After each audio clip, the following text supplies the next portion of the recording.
Un uomo che cerca di riprendere il controllo della propria vita dopo una lunga e particolare relazione. Un poliziotto sostiene che la persona che vive con lui non è più sua moglie. Una donna e un uomo cercano una persona con capacità speciali. Bentornati su Wikos, gente, io sono John Mira e oggi vi parlo di Kinds of Kindness. Ritornano Yorgos Lanthimos ed Emma Stone a distanza di pochi mesi al successo di Povere Creature. Se siete curiosi del mio parere vi consiglio di recuperare la mia recensione. E di Povere Creature ritroviamo anche Willem Dafoe e Margaret Qualley. Dico subito che gli attori sono tutti molto bravi, ma sottolineo l'ottima prova di Jesse Plemons. Il film diciamo che gioca con il cast, cambiando il look dello stesso attore tra un mediometraggio e l'altro. Esempio, la Stone che vediamo nella prima storia è molto diversa dalla Stone del secondo mediometraggio. Oltre all'aspetto degli attori, spesso viene cambiato anche il minutaggio della loro presenza nella storia. Vedete quanto c'è davanti a telecamera Plemons nel primo mediometraggio e quanto nell'ultimo. Questa cosa mi è piaciuta molto, stessi volti ma giochiamo molto con loro. Questo film è molto diverso da Povere Creature, sia in quello che vuole dire ma anche nella confezione.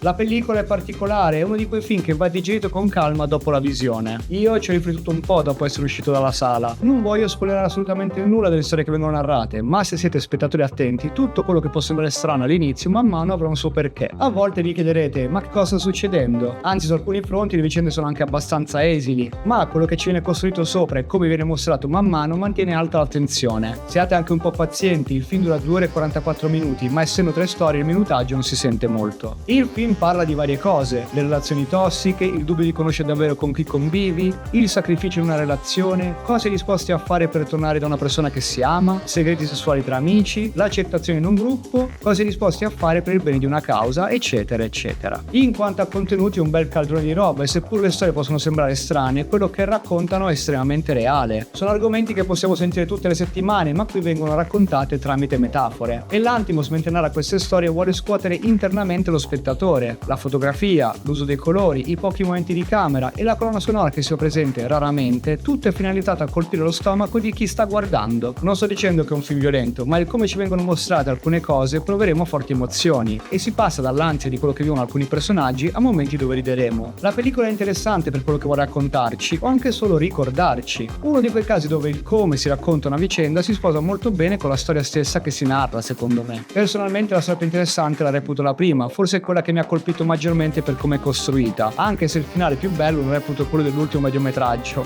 Voto 8, un tipo di film che non si vede spesso. Appena finisce la terza storia non scappate, c'è una scena dopo i titoli di coda. Comunque i migliori film di Lanthimos li reputo ancora Il sacrificio del cervo sacro e The Lobster. Vi ricordo di seguire Wiko su YouTube, Instagram, Facebook, X, TikTok e Twitch. Oltre alle recensioni di film e serie TV si parla anche di libri, videogame, anime e manga, ci sono anche contenuti originali. Io sono John Mira e ci vediamo al prossimo film, ciao!